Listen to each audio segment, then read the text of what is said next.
Hey everyone, welcome back. So in this session we will do some other important prepositions.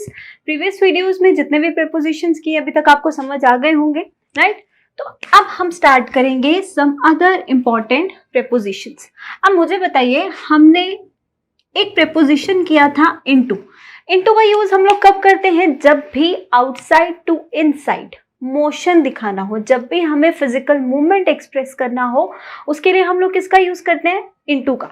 और एक और point मैंने आपको बताया था, हम कभी भी अगर मोशन एक्सप्रेस करना हो outside to inside, physical motion express करना हो, तो हम एंटर इनटू का यूज नहीं करते. किसके लिए नहीं करते? फिजिकल मूवमेंट के लिए नहीं किया जाता, राइट? लेकिन एक और पॉइंट आपको बताया था कि एंटर इनटू का यूज किया जाता है कब? जब भी एंटर करने की बात हो किसी मैटर में, डिस्कशन में, किसी भी कंडीशन में, ठीक है जी. उस वक्त हम क्या यूज करते हैं? Enter into. लेकिन फिजिकल मूवमेंट के लिए हम लोग नहीं करते. मैं कभी नहीं कहूंगी I enter into the room. No, I entered the room, right? अब जैसे एंटर और इनटू, एंटर क्या है? एक वर्ब. इनटू क्या है? एक प्रेपोजिशन. तो ये वर्ब और प्रेपोजिशन को मिला के एक वर्ड जब बना, इसने एक डिफरेंट मीनिंग एक्सप्रेस किया, ठीक है जी. तो जब verb is followed by a preposition, उसे हम लोग क्या कहते हैं? Phrasal verbs. क्या कहते हैं? Phrasal verbs. और फ्रेजल वर्ब्स डिफरेंट मीनिंग रखते हैं डिफरेंट सेंटेंसेस में. तो अभी हम लोग करेंगे इनटू से रिलेटेड कोई और इंपॉर्टेंट फ्रेजल वर्ब्स. एक तो है एंटर इनटू. कब यूज किया जाता है? इस पर्पस के लिए. Number 2 is turn into. अब टर्न इनटू का यूज कब किया जाता है? जब भी हम लोग बात करते हैं ट्रांसफॉर्मेशन की. और कैसा ट्रांसफॉर्मेशन? जब किसी भी चीज की स्टेट में ट्रांसफॉर्मेशन होगा. जैसे मैं कुछ ऐसा लिखूं, आइस टर्न्ड इनटू वाटर. अब पहले स्टेट क्या थी? आइस सॉलिड स्टेट थी. वो स्टेट किस में टर्न हो गई? वाटर में, लिक्विड स्टेट में आ गई. तो जब भी ट्रांसफॉर्मेशन होता है किसी स्टेट का, उसके लिए हम लोग किसका यूज करते हैं? टर्न इनटू का. Number 3 is break into. अब ब्रेक का मतलब क्या होता है? तोड़ना. इनटू का मतलब होता है मूवमेंट आउटसाइड टू इनसाइड. तो ब्रेक इनटू का मतलब क्या होता है? किसी भी जगह पर जबरदस्ती घुसना, ठीक है जी. To enter forcefully. जैसे मैं कुछ ऐसा लिखूं, a thief broke into my house last night. कल रात एक चोर मेरे घर जबरदस्ती घुस गया. अब जबरदस्ती घुसने के लिए कौन सा एक्शन और प्रेपोजिशन यूज हुआ? ब्रेक इनटू, ठीक है guys. Another preposition related to into is look into और सी इनटू, ठीक है जी. अब लुक इनटू और सी इनटू का मतलब क्या है? इन्वेस्टिगेट करना, किसी चीज को बहुत ही ध्यान से देखना, ऑब्जर्व करना, परखना, ठीक है जी. तो क्या मतलब हुआ इन दोनों का ही? इन्वेस्टिगेशन,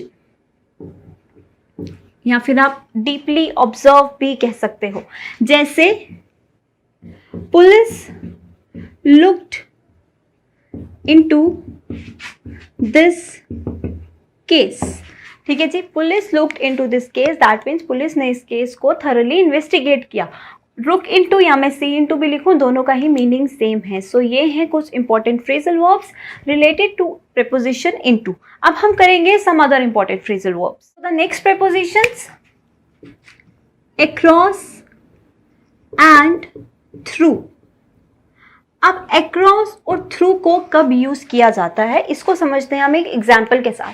लेट्स से आप कुछ यहां खड़े हो पॉइंट ए पर, ठीक है जी, और एक और पॉइंट है सामने की तरफ, पॉइंट बी, ठीक है जी. आप बोलोगे मेरा घर इस पार से उस पार है, यानी कि यहां से यहां है, कुछ भी है, आपका घर है या कोई भी जगह है. लेकिन यहां से यहां के बीच की बात आप लोगों ने नहीं की, यहां से यहां के मीडियम की बात आप लोगों ने नहीं की. सिर्फ आपने कहा from this side to other side, इस पार से उस पार, उस वक्त आप क्या यूज करोगे?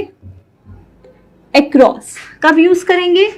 From one side to another side. ठीक है जी। अब मुझे बोलना है इस पार से इस पार एक मीडियम के थ्रू, जैसे इस पार से इस पार किसी नदी के थ्रू, इस पार से उस पार किसी ब्रिज के थ्रू, यानी कि बात किसकी कर दी मैंने? मीडियम की। तो जब मीडियम दिया गया हो उस वक्त हम किसका यूज करते हैं? थ्रू का यूज करते हैं। तो थ्रू का यूज कब किया जाता है? When a medium is to be used. जैसे my friend lives dash the river. Example number 1. Example number 2. I want to visit my friend's house dash this river. ठीक है जी, I have to लिख दो। चलो अब मुझे बताओ कहाँ पर क्या होना चाहिए। फर्स्ट सेंटेंस देखें तो बोला गया है मेरा दोस्त, सिर्फ ऑप्शन दो ही आपके पास, अक्रॉस और थ्रू, और कोई ऑप्शन नहीं है। ठीक है, my friend lives dash the river, मेरा दोस्त रिवर के उस पार रहता है। तो क्या बोलोगे? अक्रॉस द रिवर और थ्रू द रिवर। सिर्फ उस पार रहता है, एक साइड से दूसरी साइड की बात की गई, क्या होगा? Across. Now the next sentence, I have to visit my friend's house dash this river. मुझे अपने दोस्त के घर जाना होगा इस रिवर के द्वारा, इस रिवर के जरिए। तो मीडियम की बात हुई, जब मीडियम लिया गया रिवर को तो उस वक्त क्या यूज करेंगे आप? थ्रू का यूज करेंगे। ठीक है, so this is the difference between across and through. तो अब देखते हैं कुछ और इंपॉर्टेंट प्रेपोजिशंस। सो आप लोग बोर्ड पर देख सकते हैं in spite of and despite. In spite of and despite ऐसे प्रेपोजिशंस हैं जिनका यूज किया जाता है सेंटेंस में कंट्रास्ट शो करने के लिए। ठीक है, जैसे हम लोगों ने कंजंक्शंस किए थे ना, येट कॉमा किन वर्ड्स के साथ लगते थे? दो, ऑल्दो, वो भी कॉन्ट्रास्ट शो करने के लिए यूज होते थे। दोनों का मतलब क्या था? हालांकि। अब इन स्पाइट ऑफ और डिस्पाइट की बात की जाए तो दोनों का मतलब क्या है? के बावजूद। जैसे मैं कुछ ऐसा बोलूं कि बहुत ज़्यादा पढ़ाई करने के बावजूद भी वो परीक्षा में पास नहीं हो पाई। ठीक है, तो ये क्या हो गया? ये हो गया कॉन्ट्रास्ट शो करना के बावजूद। अब डिफरेंस क्या है इन स्पाइट ऑफ और डिस्पाइट में? पहले तो आपको ये याद रखना है कि जब भी इन स्पाइट यूज हुआ है उसके साथ हमेशा ऑफ यूज होगा, लेकिन कभी सेंटेंस में ऐसा भी हो सकता है आपको दिया गया हो डिस्पाइट ऑफ, तो डिस्पाइट ऑफ वर्ड गलत है। डिस्पाइट अकेला ही यूज होता है और इन स्पाइट ये दोनों अलग अलग हैं, हमेशा ऑफ के साथ ही यूज होते हैं। यही इस वर्ड का प्रॉपर फॉर्मेशन है, तो ये आपको ध्यान में रखना है। ठीक है, चलो अब डिफरेंस क्या है इन स्पाइट ऑफ और डिस्पाइट में? तो बात की जाए इन स्पाइट ऑफ की तो ये लगता है एक पॉजिटिव सेंस वाले स्टेटमेंट में। ठीक है, किसके साथ लगता है? एक पॉजिटिव सेंस हो जिस स्टेटमेंट में उसके साथ। बात की जाए डिस्पाइट की तो डिस्पाइट लगता है ऐसी स्टेटमेंट के साथ जिसमें थोड़ा सा नेगेटिव सेंस झलकता हो। इसी को समझते हैं कुछ एग्जांपल्स के साथ। जैसे first example, being late he was allowed to enter the class. Late होने के बावजूद भी उसे क्लास में एंटर करने दिया गया। Second sentence, dash having a car he couldn't reach on time. ठीक है जी, अब मतलब क्या हुआ? कार होने के बावजूद भी वो समय पर नहीं पहुंच पाया। अब फर्स्ट देखा जाए तो क्या बोला गया है? Being late. क्या लेट होना एक पॉजिटिव सेंस रिप्रेजेंट करता है? क्या ये एक अच्छी बात, पॉजिटिव बात रिप्रेजेंट करता है? नहीं, लेट होना means a negative thing, negative action. तो इसीलिए जब नेगेटिव है तो आप लोग क्या लिखेंगे यहाँ पे? Despite being late he was allowed to enter the class. अक्सर सेंटेंस में दिया गया होगा despite of being late, of नहीं लगेगा, याद रखना है। नेक्स्ट, हैविंग अ कार, अब कार होने में कोई बुराई तो नहीं है, अच्छी ही बात है, तो क्या लिखा जाएगा, in spite of having a car he couldn't reach on time. तो ये है difference between in spite of and despite. अब उस तरफ आप लोग देखें तो मैंने दो और प्रेपोजिशंस लिख कर रखे हैं जो है made of and made from. तो जल्दी से नोट कर लीजिए एग्जाम्पल, उसके बाद हम लोग वो स्टार्ट करते हैं। सो आई गेस अभी तक आप लोगों ने लिख लिया होगा, नहीं लिखा है तो पॉज करके एग्जाम्पल्स नोट कर लो। चलिए, now the difference between made of and made from. अब मेड के साथ या मेक के साथ हम लोग ऑफ भी लगाते हैं, मेक या मेड के साथ हम लोग फ्रॉम भी लगाते हैं। तो कब डिफरेंस आता है, जब मैंने प्रेपोजिशन ऑफ का यूज़ किया या फिर मैं प्रेपोजिशन फ्रॉम का यूज़ करूँ। चलिए देखते हैं, जब भी हम लोग लिखते हैं मेड ऑफ, तो मेड ऑफ का यूज़ कब किया जाता है, जब सेंटेंस में क्या रिप्रेजेंट किया गया हो, फिजिकल चेंज, क्या रिप्रेजेंट किया गया हो, फिजिकल चेंज। लेकिन जब सिर्फ केमिकल चेंज रिप्रेजेंट किया गया हो उस वक्त हम लोग यूज़ करते हैं मेड फ्रॉम का। अब आप लोग साइंस में पढ़ते ही थे, स्कूल में कभी पढ़ा होगा, फिजिकल चेंज पढ़ाया जाता था, केमिकल चेंज पढ़ाया जाता था, फिजिक्स में भी पढ़ा होगा, केमिस्ट्री में भी पढ़ा होगा, राइट। अब फिजिकल चेंज क्या है, फिजिकल चेंज यानी कि सिर्फ बाहरी बदलाव, ठीक है। जैसे मैं बोलूँ फर्नीचर किससे बनता है, लकड़ी से बनता है। अब जब लकड़ी से फर्नीचर बनाया जाता है तो क्या लकड़ी का जो देखने का वो है, जो उसका फिजिकल अपीयरेंस है, क्या वो चेंज हो जाता है, नहीं, लकड़ी तो लकड़ी ही रहती है, थोड़ा सा शेप साइज ये सब उसको मोल्ड कर दिया जाता है, पर लकड़ी जो मटेरियल है, मटेरियल तो सेम रहता है ना, उसमें कोई चेंज नहीं आता। तो उसके लिए हम लोग क्या बोल सकते हैं, furniture is made of would, समझे बात। अब मेड फ्रॉम की बात की जाए यानी कि केमिकल चेंज। केमिकल चेंज से मेरे कहने का मतलब है, लेट्स से मैं कहूँ कि बटर बनाया गया मिल्क से। अब मिल्क कैसा है दिखने में, लिक्विड है, ठीक है, लिक्विड स्टेट में है। जब आप उसे बटर में कन्वर्ट करते हो तो वो कैसी स्टेट में आ जाता है, एकदम सॉलिड स्टेट में आ जाता है, राइट। दैट मीन्स उसमें फिजिकल चेंज तो हुआ, लेकिन साथ ही साथ उसमें केमिकल चेंज भी हुआ, उसके स्टेट में भी चेंज हुआ। तो उस वक्त हम लोग क्या बोलेंगे, butter is made from milk, ठीक है। आई होप यहाँ पे क्लियर हो गया होगा। एग्जाम्पल्स देख लेते हैं। Paper is made dash wood, curd is made dash milk,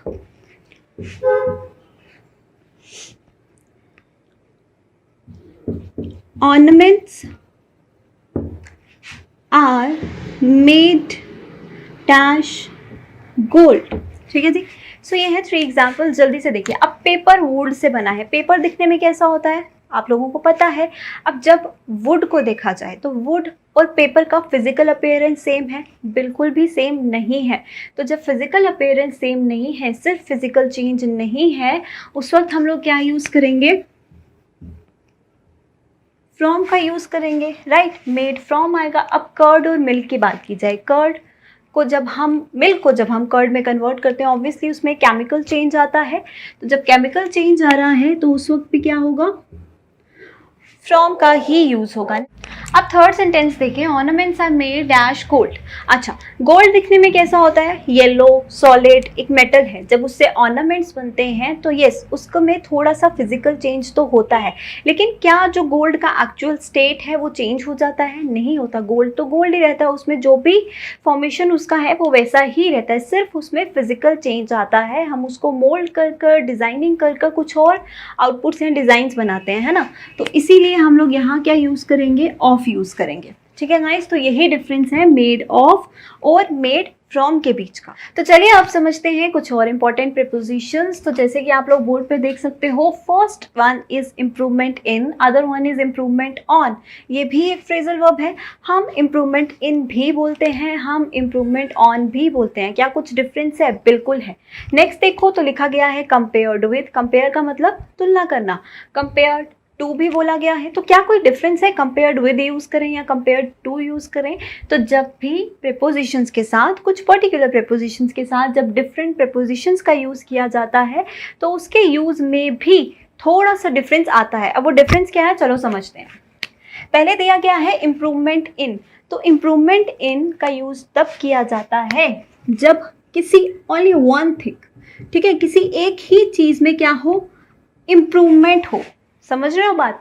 improvement on का यूज कब किया जाता है, जब दो चीजें हैं, ठीक है, मैं आपको बोल रही हूँ दो चीजें हैं और जो पहला वाला है वो दूसरे वाले से ज्यादा इम्प्रूव्ड फॉर्म में है।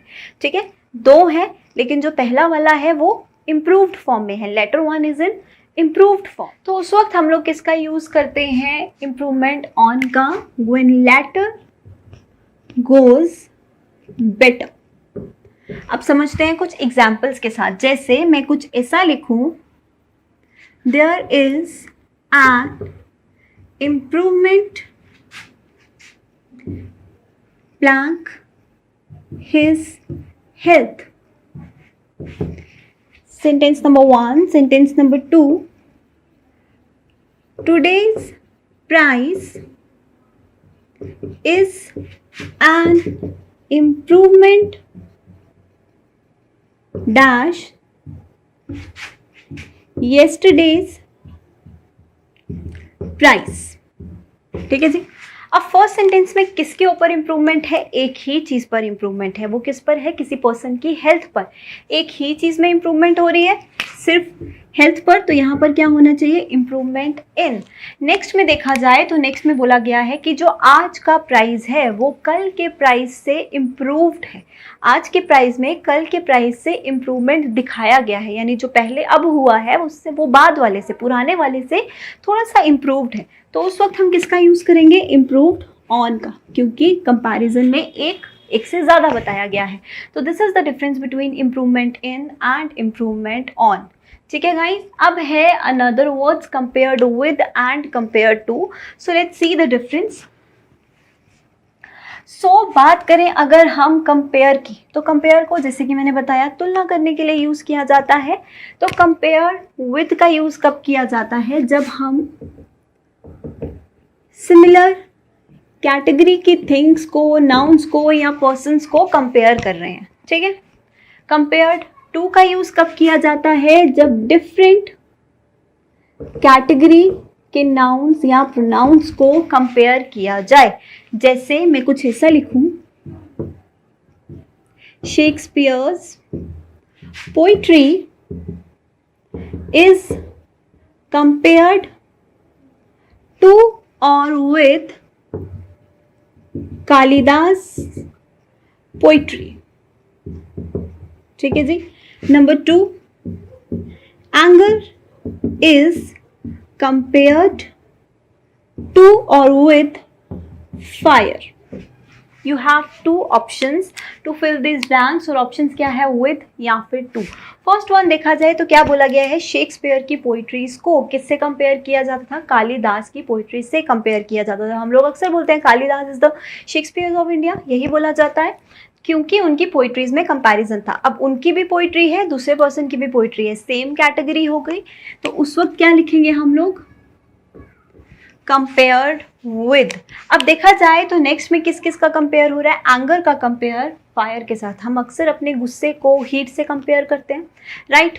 तो एंगर को और फायर को, क्या गुस्सा क्या है, बिहेवियर, हीट क्या है, फायर क्या है, एक मटेरियलिस्टिक थिंग, राइट। क्या इन दोनों के बीच का कोई कंपैरिजन है, नहीं है। कैसे होगा, सेम कैटेगरी में तो आती नहीं है। तो जब सेम कैटेगरी में नहीं आती तो उस वक्त क्या लिखा जाएगा, to. Anger is compared to fire. So this is the difference between compared with and compared to.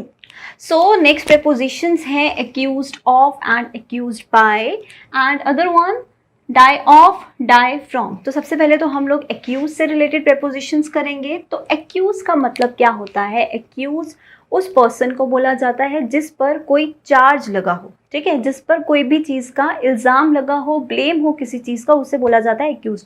अब एक्यूज के साथ हम लोग ऑफ भी लगा रहे हैं और बाय भी लगा रहे हैं।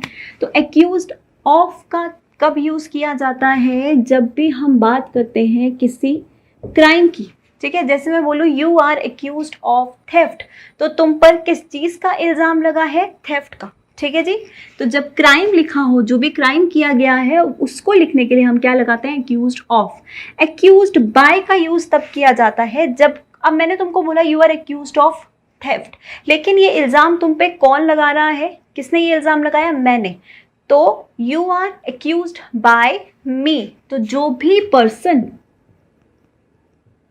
किसी भी दूसरे पर्सन पर चार्ज लगाता है उसके लिए हम लोग क्या यूज करते हैं, एक्यूज्ड बाय। जैसे एग्जाम्पल देखना, रवि इज एक्यूज्ड ऑफ और बाय मर्डर।